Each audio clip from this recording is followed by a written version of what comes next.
to be a pod, no. Pod, right? Yeah, no pod. Gotcha. All right. You gotta turn the music on. Can you hear that? Barely, but yes. Just curious. Yes.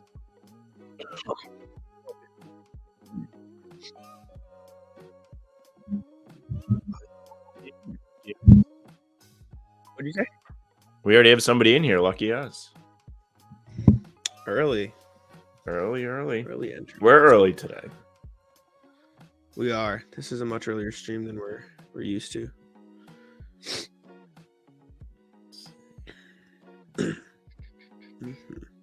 Oh no, I lost it. I had it up on Facebook and now it's gone. Out of the stream.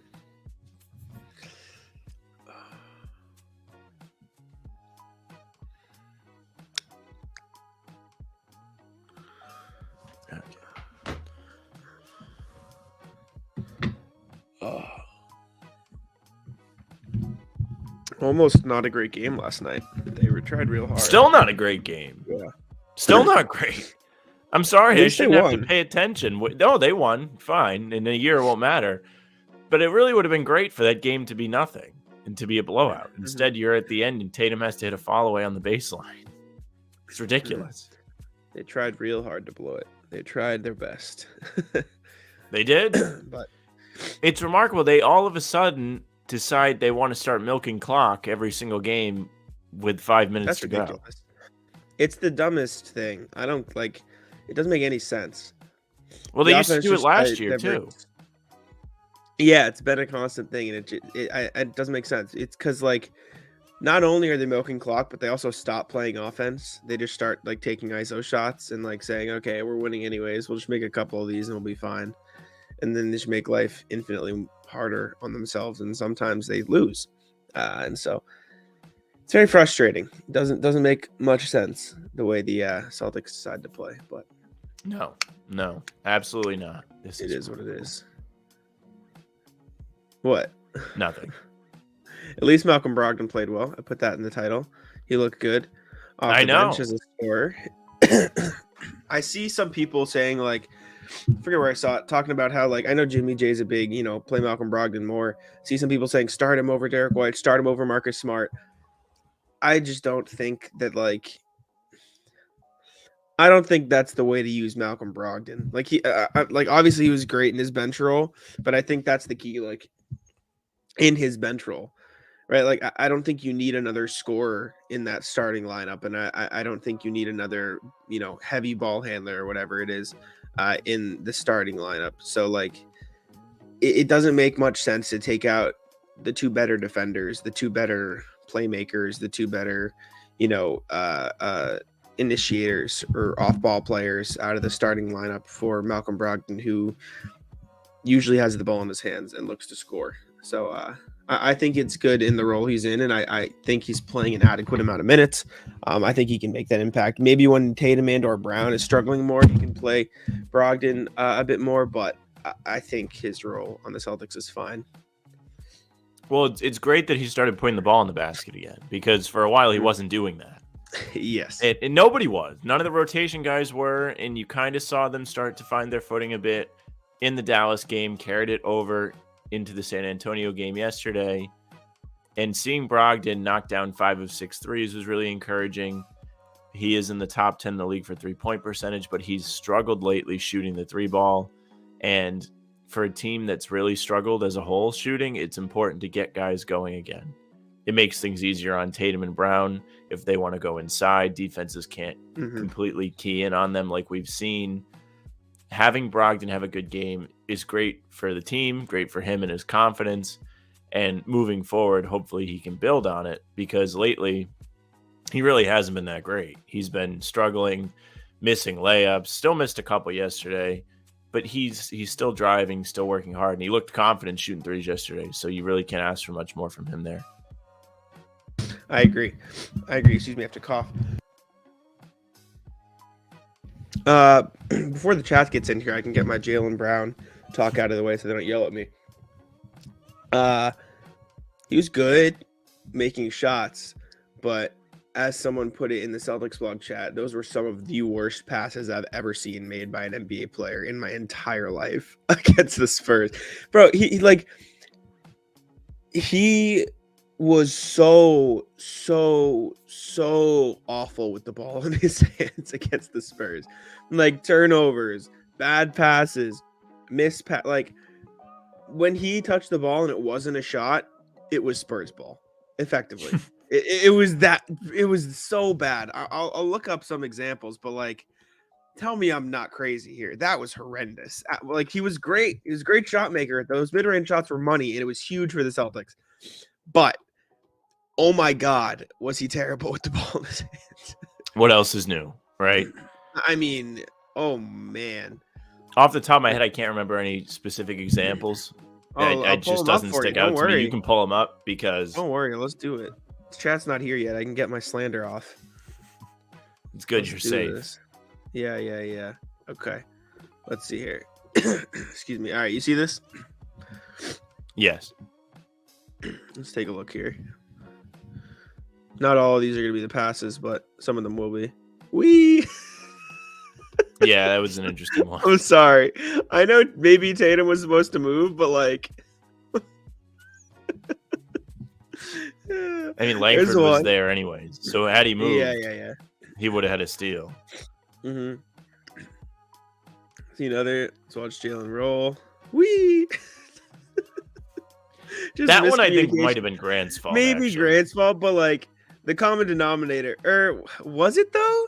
Yeah, he probably on a fast break should have been cutting. Well, there's a player right there. Well, also not for nothing. I mean, that pass should have went across the court. Yeah, it should have gone over here. All right, so I guess that's a 50-50, but there's a common denominator between the two bad passes with the miscommunications. Let's go next. Sorry if the quality is not as good as I'm on my laptop today. Yeah, okay, that's just him losing the ball in the paint. Nothing new. It's a classic Jalen turnover. Drive into the paint, lose the ball. Is this even a... Wee! Again, maybe Grant should have, like, I don't know. That's another 50-50. Again, though, but... See, because it didn't look like it was out of reach. It just looks like Grant didn't try and catch it. Like he wasn't paying attention or something. What is this? We're just dribbling like 12 feet in front of him. Yeah. How many turnovers do you end up with? 6. That's a lot. It's more than 5. Jalen again, ball in his hand. This one annoyed me because Tatum did it like the very next possession. Yeah, they're lucky that they didn't get called for it. That's when they were trying to hold on to the lead, and they're just screwing around. No, Tatum did get called for it. Tatum did it twice, but he got called for one and not the other. Okay. Yeah, here I'll show the one at the very end. He did not get called for. I know, and Josh Richardson was not happy. I don't know. We were watching the second one and determined it was a flop. I think the second one was more of a flop, but this was so bad. Also, like, excuse me, this is on Tatum though. Tatum, why are we passing to Jalen? And Jalen, why are we not? Well, neither one of them are paying attention. Derek White and Jalen are not looking. Well, Derek White was looking. Yeah, he was. Yeah, Tatum just decided not to pass it to him, and then it's just, jeez. And then this was the Tatum offensive foul, which was very clearly an offensive foul. No, that's an offensive foul. Like, we can talk about Perk too. God, that broadcast was awful. Like, just see, I don't mind it as much. You can go first. So like,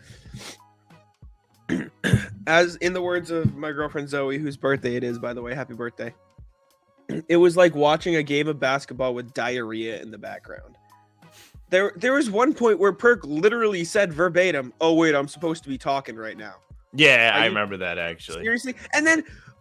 Can you tell me why the Spurs shot a technical free throw? No, because they're talking about some random other shit that has nothing to do with the game. The Spurs just got a technical free throw. I don't know why. I still don't know why. They didn't talk about it. They weren't talking about the game. They were talking about Perk in high school or some random crap that didn't have anything to do with it. I was so confused. Like they weren't talking about the game, and when they were talking about the game, it was like still not relevant to the game. Like it was like lost the whole time. It was just like I thought it was terrible. Like I thought it was so bad. See, I get what you're saying, but in terms of like the game itself, I think Perk kind of brings the best out of Scal and makes him more entertaining. I think it's cool when they share stories or talk about funny things or whatever.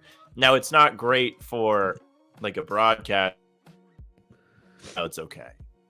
It's not the most horrible thing, I don't think. I think Perk brings the best out of Scal, just like Mason Plumlee makes Bismack Biyombo look like a great center.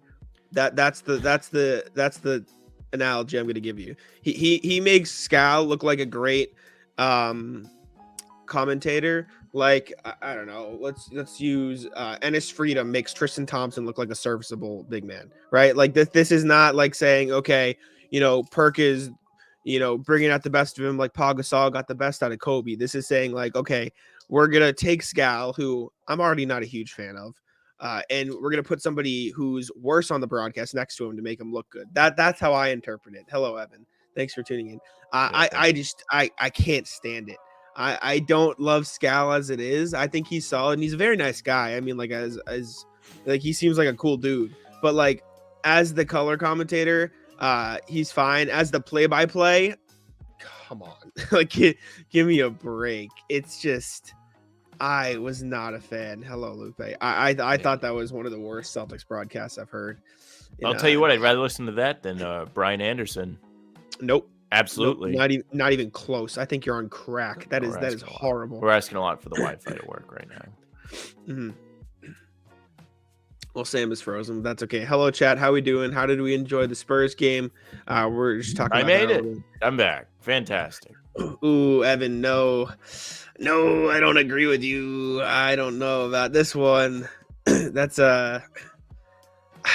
I don't think the Celtics should be trading any of their core pieces. I think Derek White's been great for them this year. I think he's been their second best point guard behind Marcus Smart. I don't think trading him for a big improves the Celtics team. I think he's too important, and I don't think there's a good enough big on the market that you trade Derek White. I'd trade Malcolm Brogdon before I traded Derek White, and maybe that's a hot take after the game he had against the Spurs, but I think Derek White's more important to the team, and I wouldn't trade any of them, honestly, especially for a big. I don't know about that. I just don't know why the big is such like a position that we put on a pedestal here. The time for the Celtics needing a big has come and gone. Rob Williams is back in the lineup. If you really wanted them to trade for a big, your time was September to Rob's return. And even then, Luke Cornett played well. So I understand that. Sam's freezing. He's not going to be very happy. But I think Al definitely looked a step slow against the Spurs. I think Rob coming in helped him a lot. I am a big Derek White fan. I wrote a whole article about how great his defense has been this year, and I think he's been stellar on that end. Obviously, his three-point shot has struggled a bit, but he's been good at getting to the hoop lately. I think Derek White's way too important to the Celtics team to give up on. And again, if you have ideas, Evan, for like a big you'd trade Derek White for, drop your trade ideas in the chat and we can discuss them.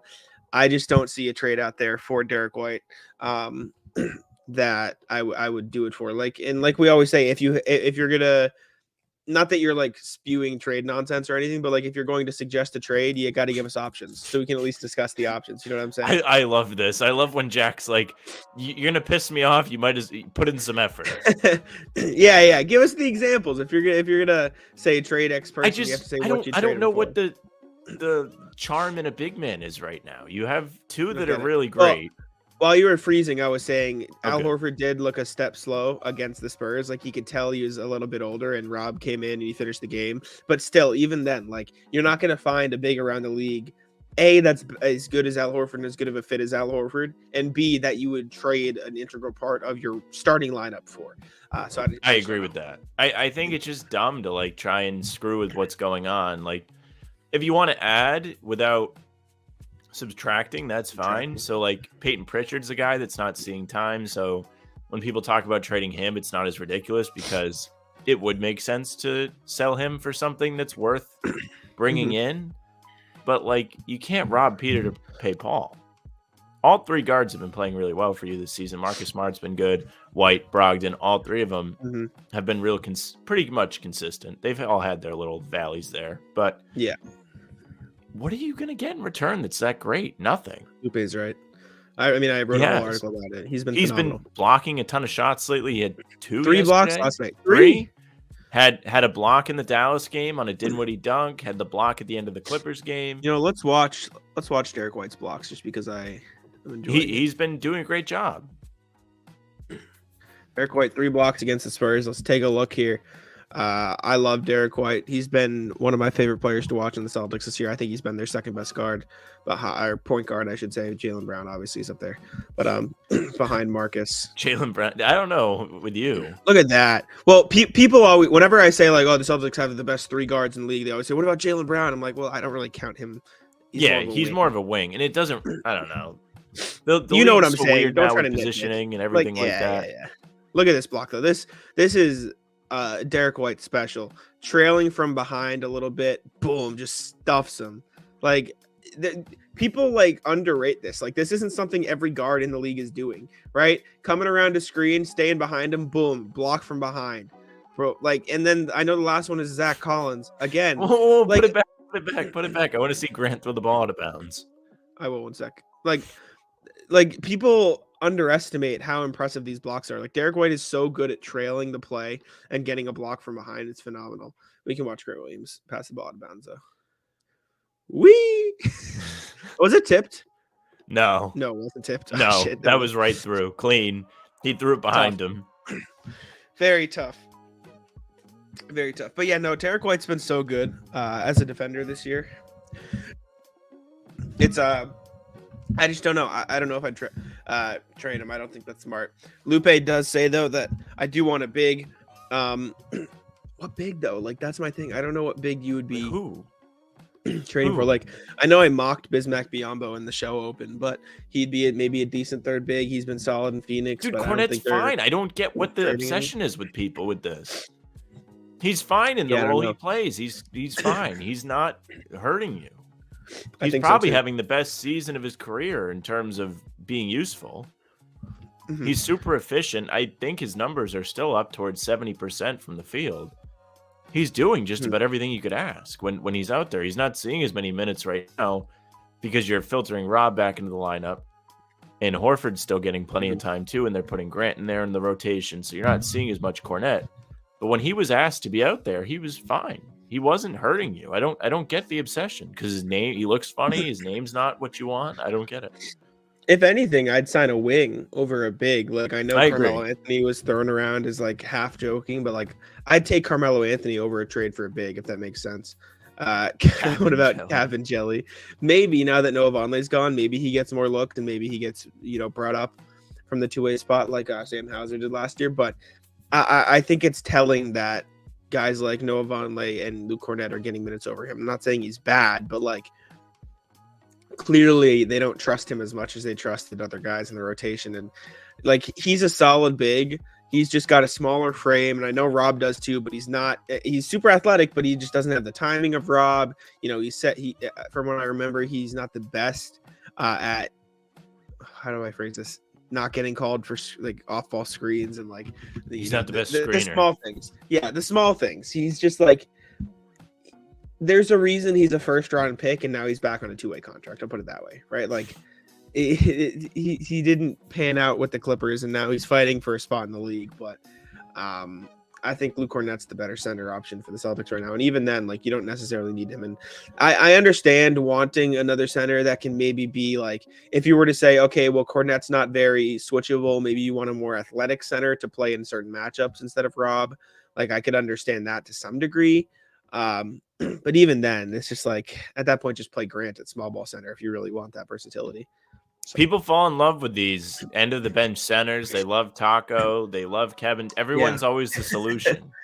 That's the guy. That's the savior. The guy playing in Maine. Always. But seriously, I'd rather sign Melo. I'd rather have him. And I don't even think Melo would get a ton of run. I just think he's maybe like a little bit better than Justin Jackson, and probably would play when Sam Hauser is struggling like now. I'll put it that like I think Sam Hauser would get minutes over Carmelo Anthony normally, because I think maybe it's a hot take, but he's probably a little bit of a better defender. And when Sam Hauser's shooting stroke isn't there, that's when Carmelo Anthony could get minutes. I'd rather take a player like that, or Otto Porter Jr. would be even better, although I don't know how much the Raptors are wanting for him in a trade. So, and he's hurt. Yeah, and he's not healthy. Mm-hmm. But Porter Jr. is like the most interesting one to me. It's funny, I invented that one. Now it's starting to get thrown around. I was the first one. I was first. I did it in a random article just because I was like, oh, the money works. And I didn't know how like he was injured. And now everyone talks about it. Mm-hmm. But that would be an interesting one. I know we talked about Tybal before. Like, he's not a knockdown shooter. I wouldn't hate Cam Reddish, which isn't going to happen. Like, there's just so many that like are like maybe there's no one you're going to bring in right now that's going to knock your socks off. It's just not happening. No, I mean, like, Bobby Manning was writing about how you could make up like 16 mil in salary and like you could get up to a certain number. I don't think the Celtics would do that. I don't think they're in the market for like a big trade for a star, but like if you wanted to go a little bit over those TPEs, you could technically get up there in salary with Gallinari and Pritchard. And I mean, at that point, you're looking at a slightly different like bracket of guys that you could bring in, like looking here. Will Barton, you could technically get up to match, but he's not having a very good season. So is that worth the price? Probably not. Doug McDermott as a Sam Hauser replacement, but you're talking 13.75 mil for this year and next year. So that seems like a lot. You could get a deal done for Kyle Kuzma if you want to throw in a first round pick and throw some assets there. I know Bobby mentioned Josh Hart. Maybe that's something you go after, but I don't know why the Blazers would be trading him. A deal I wrote up the other day was Caruso and Javonte Green in a deal with Pritchard, Gallinari, Justin Jackson, and then like a pick or something to make the salary work. Like that could help your depth, but we're talking about at the end of the bench around the edges here. We're not talking about like replacing a core part of the rotation. That's what everyone wants. You gotta replace the core part of the rotation. That's what gets everyone going. They're like, oh, who can they trade for? As they have the best record in the league. Who can they bring in? Listen, I get as upset as the next person when they lose. Don't get me wrong.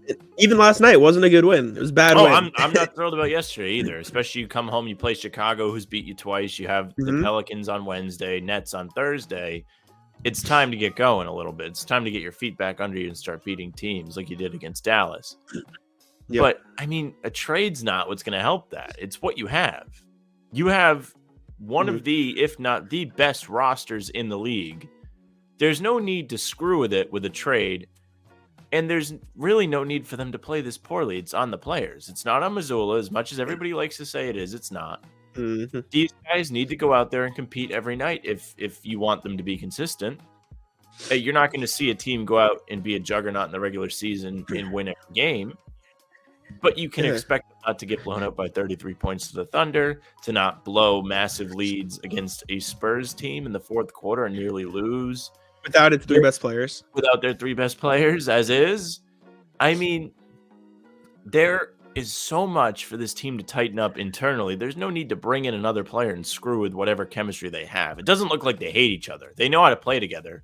The effort is just questionable on certain nights. And somebody pointed this out in the Celtics blog chat last night. It's not like this is a Mazzulla thing. The Celtics have been messing around at the end of games since the Brad Stevens era, since the bubble, since that season, right? Like this is now 3 different coaches, right? Last year we all talked about how, it was a Brad thing. Ime will fix it. And then it happened again. And then it was still like, Ime's still not the answer. We're talking 3 coaches now that have not been able to solve the Celtics crumbling at the end of games situation. At what point do people start, saying, okay, maybe it is the players who have been here the entire time instead of the 3 different Could never coaches. Be that. Mazzulla was on the bench for the Brad Stevens era. It's his fault. Yeah, right. He's been there. Speaking of Mazzulla, though, I didn't put this on the thumbnail or in the title or anything, but I was curious because I was thinking about it today. Who's your coach of the year right now? Because not to knock Mazzulla, but I don't think he should be up there only because the Celtics were this good last year with the same players. And so I don't think that storyline tracks as well as some other coaches around the league, right? Like last year, you're talking Udoka coming in Celtics were bad the year before. He helps them. He go on a crazy run to end the season. Missoula this year, we're talking about a team with high expectations as it is, right? And I am not blaming him for when they're losing, but I also don't think it's necessarily fair to give him all the credit for when they win. You know what I'm saying? So Yeah. Who's your like top 3 or whatever in coach of the year right now? I have some ideas, but I think Willie it's like Green tough has to because be a big he's up time there. mention because that Pelicans team is better than they've been. Granted, Zion's back and he's playing well, so that's helpful. And they do have good rotation pieces there, but I I have don't think 4. anybody kind of saw them being that great. I also think Jock Vaughn in Brooklyn kind of deserves a nod because ever since he took over, they've been good. So that is a place where you can put correlation, unlike Missoula, where you can just say he inherited the boys, which, in fairness to Missoula, it was not an easy situation to come into. They told him like no, 2 weeks before all. the season he's in a coach, and then they've gone from there and they've done well, and they started really strong considering all that stuff. He deserves going on. credit, yeah. Who else? Maybe Mike Brown in Sacramento. I was going to say Kings. Yes, that team's probably better than what everyone thought they would be. Of They're course, getting you have to screwed at the end mention of games, Nate though. McMillan in Atlanta. Jesus. I was going to say Rick Carlisle, Indiana. Rick Carlisle, maybe. I did a good job at answering that one. I was pretty on the money. Don't worry about it. Yeah, those were most of the guys I was going to bring up. Maybe Mike Malone getting Jokic back up to the 1 seed. Finally getting Denver to be a real competitive team while Jokic makes an MVP campaign instead of being mid. The reason he was getting the MVP campaigns is because they were still a playoff team with Jokic and the fellas. Like, let's be real here. I hate that. I hate when Westbrook won with the 6th seed. That does not impress me. I'm sorry. And if you want to talk about like a carry job or whatever, and that being why he got it, fine. But like, that's why he's putting up crazy in that situation. He's doing it this year too. But in that particular season where those guys win the MVP, of course they're going to put up crazy numbers. They're the only guy on the team.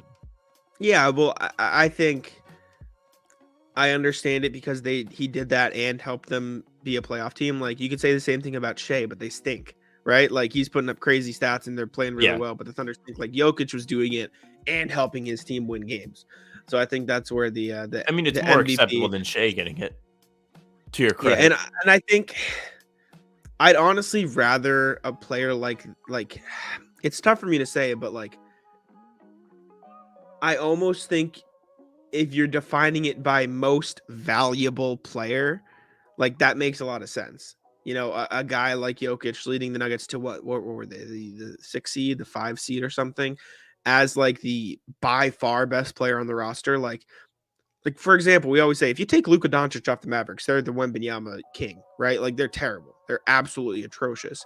Luka Doncic on the team, top 4 seed in the West, right? Like as much as I think Tatum should be a front runner for MVP, right now Luka Doncic is giving him a real run for the money. And I know Tatum's beat him twice, but like the fact that Mavericks team is where they are in the Western Conference, kind of stupid, right? Like, well, they're top 4, right?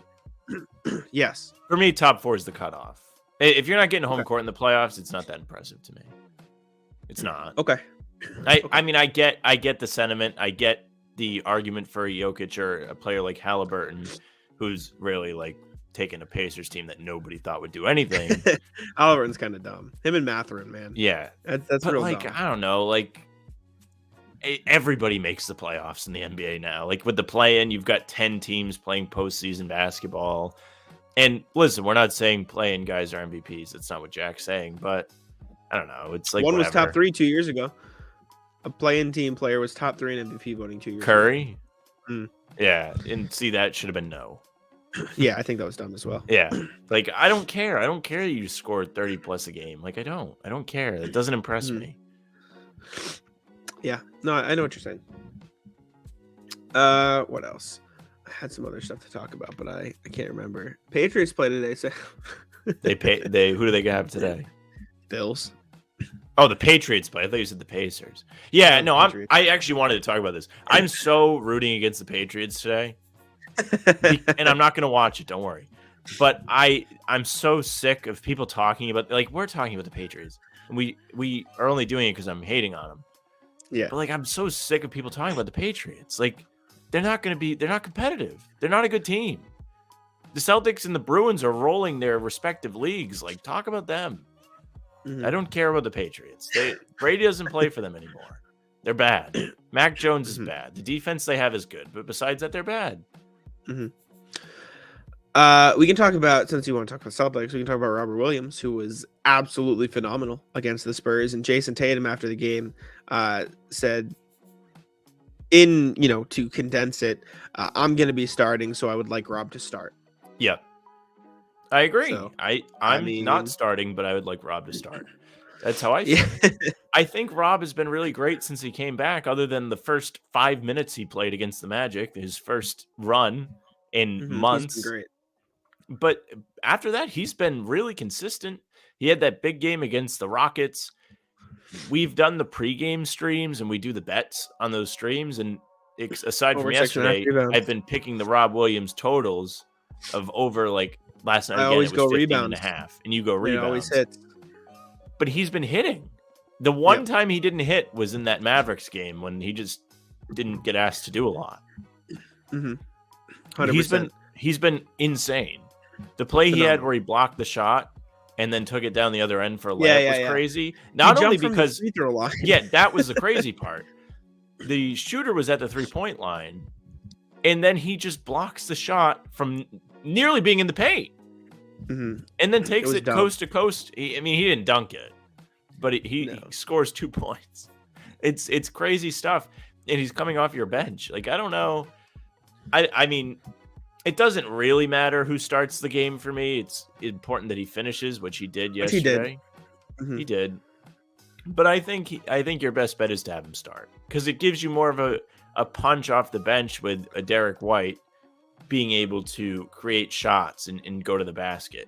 I think having Derek White in the starting lineup isn't as useful when he's not being utilized as a catch and shoot guy like he was earlier in the season when he was pretty much lights out. Now he's been average back to where he probably was last season over whatever the last stretch of games was.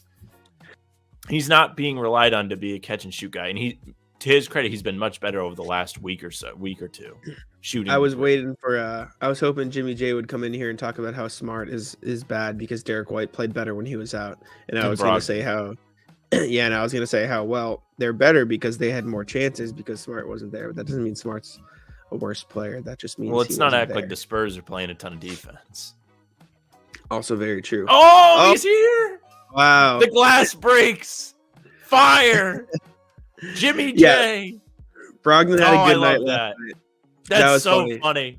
Amazing timing. Well, thank you for coming to hang out. Thank you, Jimmy J. We appreciate you.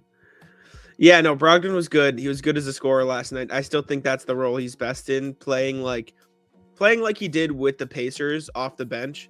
White wasn't great. He was good. I thought White was phenomenal. White had he was pretty good. He had 11 assists and 3 blocks. He had double-digit points too, right? Or no? I think he had 8. He only had 8 points. Well. Like what do we mean White wasn't great? I thought White was awesome. I thought he filled in for Marcus Smart very well as the primary ball handler. At the 11 assists are what does it for me. I love high assist games for guys. I think it's not, especially when they're not stars. I think it's not even like he wasn't efficient. Like he shot 3 for 7, which isn't amazing, but he shot 1 for 2 from 3, 8 points, 5 rebounds, 11 assists, 3 blocks. He played good defense. I thought White was fine. I have no problem with it. White was good. Okay. If Smart healthy, maybe no Brogdon. I think Brogdon still plays. I mean, Brogdon played well off the bench, and it's not like Smart didn't play. He just went out in the third quarter. Yeah. Right. Which sounds like Smart is going to be all right. Right. That's what I got from Twitter when I was looking. He seems in good spirits. X-rays were negative, which is good. That means he doesn't have any real bone damage. He's getting MRIs done today. And the fact that we don't know anything yet probably means nothing is coming out of that. He said the MRI was negative. Negative? Okay, I didn't see that. So that's even better. He's fine. He just got hit.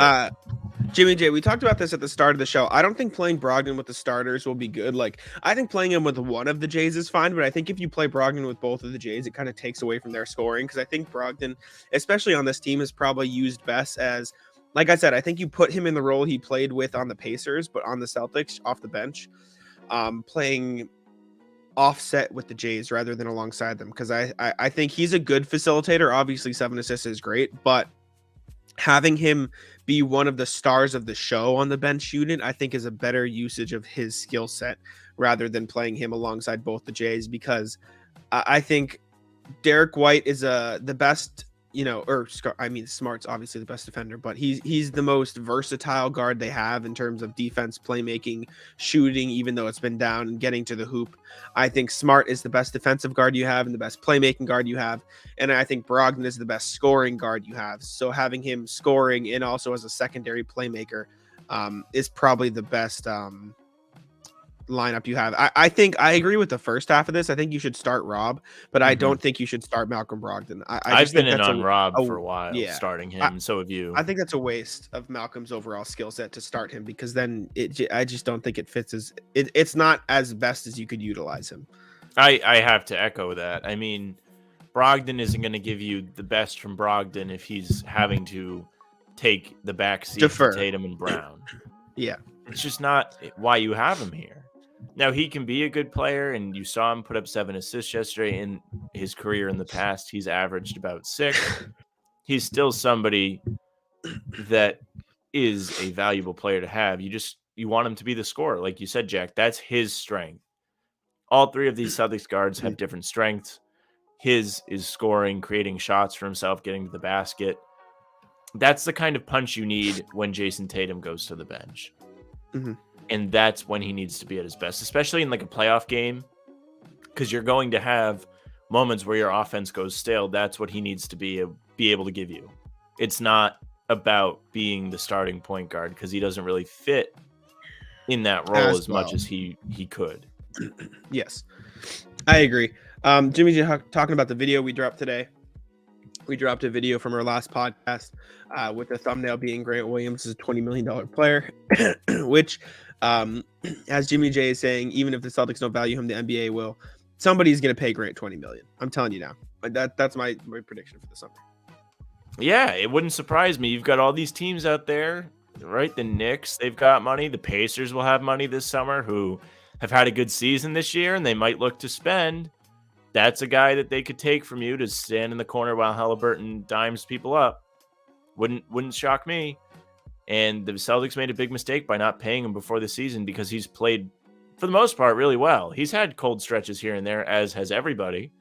But he's shown that he's gone out and worked on his game and gotten better over the summer. He now drives closeouts when defenders fly out at him to contest his three-point shots, and he's able to finish around the basket. That Dallas game was a big game for Grant Williams. He showed great leadership qualities. I guess he texted the team before the game, told them kind of to get it together. And then he went out there and had a baller first half, put up 10 points, and made a huge impact on the game and really helped Boston get going. That was a game where the Celtics had like 9 points through the first half of the first quarter, and then Grant got in there and started pushing the pace and making things happen. That was a great Grant game. Yeah, Mavs game was great. I saw a tweet the other day, I'm trying to find it now, about Grant Williams. Excuse me. Oh yeah, here it is. Someone tweeted, "I really like Grant, but him asking for like 16 million was insane." And he picked a stretch of games where it's like, oh, I saw this. I saw you tweet about this. I tweeted it. I said, I don't think this is fair. You can cherry pick a rough set of games for any player in the league. It's just like, I know, and I said this too. I know I'm a noted Grant fan, but like to say a player isn't worth X amount of money and use a specific stretch of box score numbers as a result just seems like not a good argument. You know what I'm saying? Like that just doesn't really seem excuse me, right to me. Jimmy J saying cherry picked Jaylen Brown plays. All right. To say he was bad. Let's not act like I didn't pick clips from the entirety of the entire season for that article. Come on now. Let's be real. That article in drafts for 2 weeks, just waiting to post it. Of course, my future prediction clips. Sometimes Smart makes life difficult for the Jays. Lack of shooting or shooting badly too much. I think Smart's been pretty good shooting the ball lately. Yeah, and I also don't think he makes life difficult for the Jays. Like lack of shooting, like. He's like Sam said, he's been shooting well. A, he sets them up for easy buckets on cuts. B, right, and like he's had the best connection with the Jays all season long, and it's not even close. right? Like I pulled up those assist numbers, and in terms of shooting badly too much, like even before the season, I remember I wrote an article in the summer talking about how, like, statistically speaking, Smart does not take shots like more bad shots than any other player in the league, right? Like, this is just a narrative that people have come up with. And sure, there are timely shots. Like, you can think of specific examples. Jimmy J says spacing. I just disagree. I think he's been great this year. I think he set up the Jays very well. And he's like, probably the best season of his career. This is not the time to like try and pick him apart. I think Smart has really done a great job with his decision making too. You see him not only stray away from trying to create his own shots from deep, but he also seems to elect to continue moving the ball during a swing rather than taking the shot him. Yeah, I agree. And excuse me, sorry. I know he's playing more. Like, Jimmy J's point here is he plays most with the Jays, but like, this isn't like, oh, he has 2 more than Brogdon and Brogdon plays less. This is like Marcus Smart has passed and had more assists to Jaylen Brown and Jason Tatum than most other combinations in the NBA. This isn't even like this isn't just a Smart versus Brogdon thing. This is Smart having a better connection with the Jays than most people do with their teammates in the league. Like, it's true. Marcus Smart, it's a great point. Marcus Smart has dished out 87 assists to Jaylen Brown. That is the second most of any combination in the NBA. He's dished out 73 to Jason Tatum. That is top 10 in the NBA, right? And if we want to go Malcolm Brogdon to either of the Jays, like 87 and 63, Malcolm Brogdon has thrown 27 and 23. Like, it's not even like on the same playing field. And give Brogdon starter minutes, and you're telling me he's not averaging 10 assists? I'm telling you he's not averaging 10 assists. Yes, that is exactly what I'm telling you, right? Like, he didn't approach these numbers in Indiana. Like, he had 7, I think, which is what Smart is at. But you also have to consider, like, the Jays are also isolation players, right? Like, obviously they play off the ball some, but it's not like, and they do a great job of doing it with Smart. Yeah. Marcus Rondoing They us play for off the of him season, Lupe says, and I kind of agree with that. I think that's what really makes it a great fit is he seems to be pass first. He's not working to try and create shots for himself. He's just not, which is great. That's kind of what you want. And I kind of said it while I was trying not to lag out of the stream. I don't know if it was heard or not, but the way he's elected to not shoot as much, especially on swing situations where the ball is going around and he'll make the extra pass, has been a huge upgrade for him. And even in those situations when he's taking the catch and shoot threes, I have no problem with that. Those are shots within the flow of the offense that it feels like he's made a good amount of, and they don't feel forced, so I don't have a problem with it. Very rarely do you see him take a shot now and say, wow, that was a dumb shot. It doesn't happen as often as you might have seen in the past. Excuse me. Jimmy J saying bums in Indy, I predicted this. There's truth to it. But, well, I'm going to pull it up now, and I haven't had time to effectively pull it up before you stop talking, so hopefully I'm not going to be looking like an idiot. But I'm trying to pull up potential assist stats so we can see just excuse me, how the bums in Indy affected it. Marcus Smart this year, potential assists. Sorry, I was not prepared. You spoke too quick. Potential assists for the Celtics this year. Marcus Smart 12.1. Malcolm Brogdon in Indiana 2020, 2021, because that was the last full season he played, 11.5. So Marcus Smart, more potential assists even this year. And you're using this bonus. Like this Horford in Boston. Sabonis had the ball in his hands just as Tatum has the ball in his hands this year more than Sabonis did in Indiana, right? Like Jaylen Brown also, like Jaylen Brown and Jason Tatum having the ball more than Sabonis, like more than makes up for that. Like I only argue best of Brogdon will always be better than best of Marcus. I just disagree with you. I just don't agree with you. Like if you want to say Malcolm Brogdon at his best is better fit to be the star of a team, yeah, like I'll say Malcolm Brogdon is better suited with his skill set to be the star of a team than Marcus Smart. But Malcolm Brogdon as the star of the team is a non-playoff team, right? Like Marcus Smart is better fit, in my opinion, to be a leader of a championship contending team with 2 stars on it. So agree with that. You're right. That's really the argument. You're not going to see him have to be the scorer on a team and have it go well if you're Marcus Smart. It's just not happening. He's not someone that's going to go out there and give you 20 points a game. And if he does, it's going to take him a lot of shots to do it. Mhm. Brogdon can create for himself, and we kind of got into this earlier in the show. That's why he's so great off the bench, is he's able to give you a quick scoring punch when he comes in the game when he's playing at his best, which you saw yesterday against the Spurs. He's been a little off lately, as has everyone throughout the season. It's going to happen. But when he's playing well, and hopefully in the playoffs it happens, it really gives you a leg up on the competition because you don't have a lull if Jason Tatum goes to the bench and maybe Jaylen Brown's off. That's kind of the squad that you should rely on when Tatum's on the bench is, well, I don't know. Brogdon and Brown could give you problems with ball movement, but I know we've talked about it, Jack. Maybe Marcus, Jaylen, and the boys is better than Jaylen and Malcolm and the boys off the bench. I think so. That's just so the ball's getting popped around still. It doesn't mean that Brogdon's not going to be good in a bench role. He is. He's really great at it. Lupe asking if we would have Rondo back. Well, the problem is he pulled a gun on his family, so no. Yeah, I don't think he'll be. Now, I don't think in my prime, I was crying for Rondo to come back. I thought he'd be such a great fit with in that 2021. I remember this 2 years ago. Yeah, I was really like, oh, he'd be a great fit, and then he started shooting off the court, so can't. Jimmy J, we did talk about this. I think we both agree that we kind of want to see Rob reinserted into that starting lineup just because I just think it would be a better fit for the Celtics. I mean, they've proven they're the best team in the league with that starting group, so why stray away from it? That's kind of where I'm at. I think throwing Rob back in there makes a ton of sense keep him on the bench unless he's on the minutes restriction, which again is fine.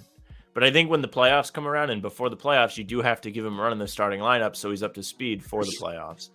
I think the team's at their best, and you give yourself the best opportunity to come out swinging if you have Rob on the floor. You also have a great way to keep the other team from getting into a rhythm early, which proved to be an issue for you against Denver, against OKC. When you give teams confidence to start a game, it's more likely that they're going to stay hot throughout. If you have Rob on the floor, your defense is just much better. That's a fact. It's a fact. It was a fact last season. I agree. He was a huge piece in that number one defense this year. Throughout December, he wasn't back for the whole month. But even when he came back, the defense continued to get better and better as it struggled to start the season. So his addition is huge for your defense. And if you want to win playoff games, defense is the key. So starting with a great defense instead of a more offensive-minded team, you're going to win more games, I feel. Jimmy J, no, I don't think so. To me, this is like saying, didn't Jaylen Brown doesn't Jaylen Brown playing well mean Jason Tatum is replaceable? Right? Like that just doesn't make sense to me. Right? I think Marcus Smart's a better passer than Derek White. Marcus Smart's a better defender than Derek White. Derek White's a more versatile defender. He's a different defender.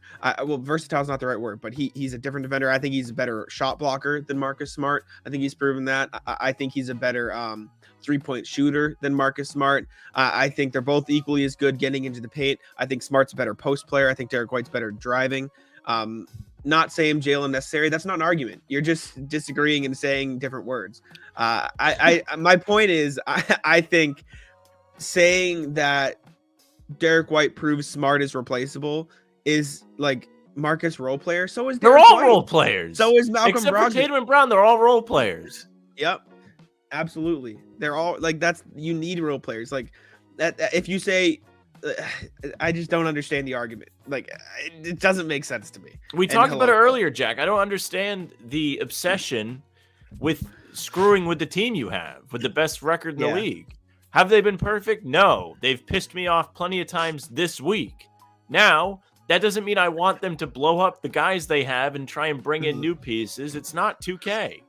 No, he's not. Jimmy J, he's not all-star level. Like, it's not. He's just not. I'll never understand this fan base's obsession with, trying to rip their players apart, comparing them to each other. They're all on the same team. He averaged 20 and 7 on a non-playoff team, right? Marcus Smart could do that. Absolutely, Marcus Smart could do that. You can't convince me otherwise. It just it doesn't make sense to me. I think Marcus Smart could average There's 20 and nothing 7 on a wrong with non-playoff being team if given the happy same with who's on the opportunity. team. There's nothing Mhm. wrong with it. Brogdon has never played with the Jays. That's Brogdon Jack's plays point. plenty with the Jays. That's your point. They don't Do have you the mean in the chemistry. starting lineup? Yeah, like and just I don't get it. I don't get the smart incessant smart hate. Like it just doesn't it's never connected with me. Like, I don't understand. I don't get it. I think Don't get it. especially this year. Excuse me, especially this year. Right? Like he's been very good. Like he's I don't know what his played super point well. is. He's I'm saying confused. he followed that up saying Smart has 6 years. That was a point you made earlier. You said that, Jack, when saying that's why he's a better fit. Numbers look great as a starter now. Yeah, they do look great. They admit Brogdon's better. I don't care. I disagree. I just think we both disagree that he's better. Like maybe he's, like I said, he's a better player if you put him on a team where he can be the only option. Sure, he's a better scorer. But as a fit for this team, no, Brogdon is not better. I don't get it. I don't know what the obsession is. Yeah, it doesn't make a ton of sense to me. I don't fully get it. Like you look at the 2-man lineups, I'm looking at like Smart and Jason, Smart and Jalen, Brogdon and the Jays, right? Like you look at those, Smart and Jalen Brown, offensive rating is 116, defensive rating is 112, right? Smart and Brogdon, it is 111 offensive rating, 113 defensive rating. It's just like objectively worse. Like you can argue for Smart and Tatum, except you can't because Malcolm Brogdon, Jason Tatum, it's 118 offensive rating. Smart and Tatum, it's 120, and then defensive rating Brogdon, it's 111. Smart, it's 110. Like he's just been objectively better with the Jays this season. Big 3 status, it's just not. Like Malcolm Brogdon is not like he's not that guy, right? He's very good and he's the perfect fit. He's exactly Rob what the is your big Celtics team 3 needed guy. because you needed extra. But like You I want just to talk don't, about like, a big 3, it's Rob. And Smart's my favorite up. player. But it's Rob. Rob is proving to Let me look be at something. a massive star. He is. Let me ask you this. Jimmy J, is Kelly Oubre an all-star? Because that's the comparison. He's averaging 20 points on a below-average team. That's what Brogdon did in Indiana. And I'm not taking away from Brogdon. I'm not trying to take away from Brogdon, but you're forcing me to. Because putting him on this pedestal where he's an all-star guy and he's the final piece to the big, like, he's just not that. They're all on your team. Be happy with them. We all thought D. White's stat would improve with the Jays. Why not the same thought with Brogdon? I don't understand what this means. I don't get it. Again, I don't get it. I'm kind of lost. They're all on your team. Be happy you have them all. Support all of them. Mm-hmm. Yeah, it just I'm lost. They all have the same thing in the front of their jersey. And mind you, none of those guys are hurting you. It's different if like Drew Holiday was third option. That's Brogdon. That's Smart. Drew Holiday and Smart are the same player. It's just Drew Holiday's a slightly better scorer. Right? Am I crazy? They do very similar things. They play similar roles. Drew Holiday's a better scorer, and he's had the opportunity to be a scorer. I can't. We just disagree, I guess, Jimmy J. We just disagree. If Rob played a full season, probably all-star. Absolutely. I agree with this 100%. He's due. And I think that was something that we discussed before the season started, is guys who could potentially wind up on the all-star team. And Rob's the most realistic just because of the sheer mass of guards in the Eastern Conference. Like, you're not going to see Smart crack the all-star team.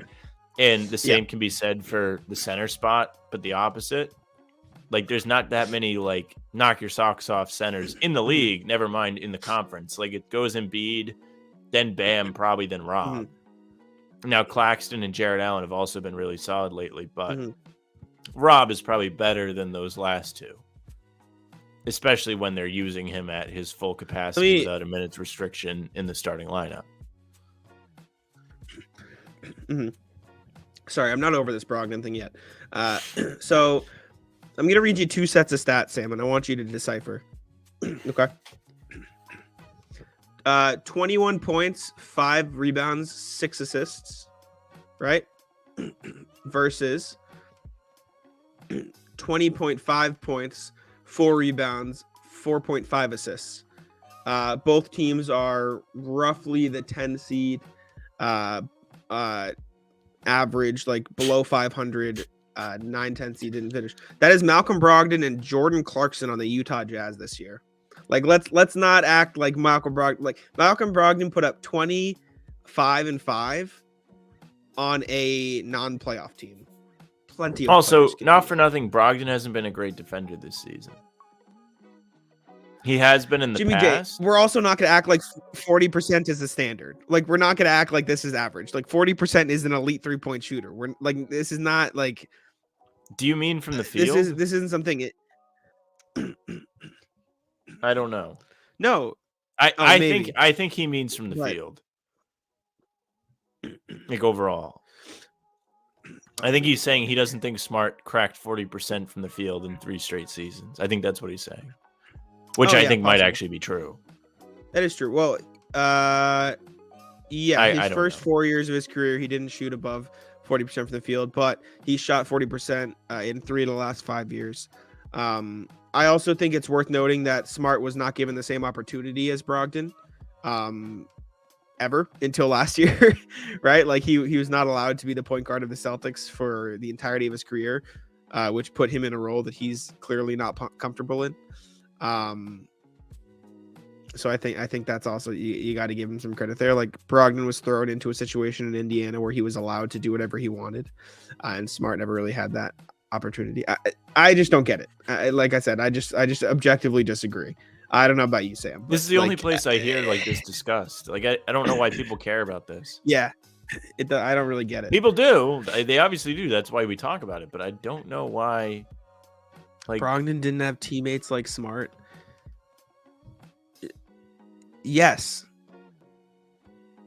it doesn't matter. Okay. Anyways, yeah, I don't understand. The point Jack makes is he's the best fit to start as the point guard on this team, and there really isn't a doubt about that. Even you agree with that because he's played 6 years with the core. There's no reason to disagree. And it's okay that Brogdon comes off the bench. Even he's okay with that. So I don't know why anyone else would have a problem with it. I want peak Celtics highest ceiling. They're the best You're team in getting the league. that this way. Yeah, they're the best team. They're the best team in the league. Mm-hmm. Brogdon had Giannis. This is also true. Brogdon did play that team with Giannis Antetokounmpo early on. You can come say hi. It is my girlfriend's birthday. She wanted to say hello. Hello. Chat, you can say hi. See, got the hat on and everything. She does have the Celtics hat on. You can listen for a second. Can't hear anything. Hello? Yeah. Chat, say happy birthday. Be kind. Be nice. Be kind. We're fighting about Marcus Smart. Our chat's usually pretty nice. Yeah, our chat's very nice. We have a good chat. What's wrong with Marcus Smart? Nothing's wrong with Marcus Smart. Oh. You understand. Jack in. Everyone's saying hello. It's her birthday. You can say happy birthday. Jimmy just says go Pats. Sam's going to have a hissy fit. Well, you won't be Sam watching the hates it. Pats after today. Happy You won't. birthday, everybody. They'll be done. See, nice. What? We're probably going to wrap up in like the next 5 or 10 minutes or so. We Okay, can cool. watch the Pats if you want. We I don't have might to. get I might get Panera. Okay. Okay. Should I come over when I'm done? Yeah. Okay. Love you. Fist bumps outside of the chat. Fist bumps in real life. Exactly. Landon, yeah, we were talking about Brogdon starting. We disagreed with Jimmy J. But anyways, Lupe, big fan of the hat. I think that's about all we had planned today. I don't know if there's anything else to talk about. I know most of you guys are going to go want to watch the Patriots, even though Sam is not happy with it. Well, that's why we started early. I do have something I need to put in the chat before we go. But we can continue. Fist bumps, knives. Yes, I agree. Pats lose, Steelers lose, and Dolphins lose. Pats are in. Yeah, the Pats have multiple ways of getting into the playoffs today. I mean, it would be easier if they could just beat the Bills, but that's probably a bit more difficult than said. So, All right. You got. Well, this is the first, Jack. The odds. Oh No. yeah. For those looking to head to any sort of sporting event or concert or comedy show, use SeatGeek. If you do, you can use promo code LaFrance, which I'm trying to get changed because it's my last Sam name, scammed and the I code. wish it was the podcast instead. But you can use my HBTC last is name, and you'll save $20 on your first order. You can go for cheap. Yes, sir. And it'll help us because you like us so much. That's why you're here. Seed Geek. Make sure to check it out. If you want to go to a I the use Pats it. singular playoff game, if they make the playoffs, you can get $20 off. Or Well, wanna yeah, to you can go to Celtics game. Buffalo to watch them play in the playoffs if they make it. Yeah, They won't be at Gillette. Exactly. Exactly. But yeah, code LaFrance for now. Like Sam said, maybe we'll get it changed. But right now, it's I asked them to change. it's, I don't know Jimmy how J to change predicting lose to the Bulls, beat the Nets. it. That wouldn't shock me. Yeah, I don't know how it works. Probably just got to email them. I did. I HBTC. emailed them. Yeah. Good. Anyways, I think that's probably about where we can wrap up. Anything else you want to say before we head on out of here? No, that's it. See, Jonathan, that's what I asked. HBC. Yeah, we're trying. HBTC, HBC. We'll figure it out. We'll see what happens. But LaFrance for now. Anyways, thank you all for tuning in. What's the scoop on Smart? MRI was negative as far as I know. He said he's not walking normal yet, but that was last night right after it happened. So I assume he'll be fine. Maybe he rests 1 or 2 games, but I don't think it's a long-term thing. He should be fine. Happy Sunday to you too, Jimmy J. I'd rather it go that way. I kind of agree with that. 2 wins, but yep. Anyways, thank you guys for tuning in. We appreciate y'all. Check us both out on Twitter. That's below our faces. I just had an article about Robert Williams go out today. If you want to check that out for Celtics blog, you can check us out on TikTok, Instagram, Twitter, and Facebook at How About Them Season and How About Them Celtics. And yeah, new pod drops Wednesday, I believe. We're going to try to get a recording in, but we'll have to see. Anyways, thank y'all for tuning in. We appreciate it. Thanks for tuning into live. Make sure to subscribe, and we'll catch y'all before the next Celtics game.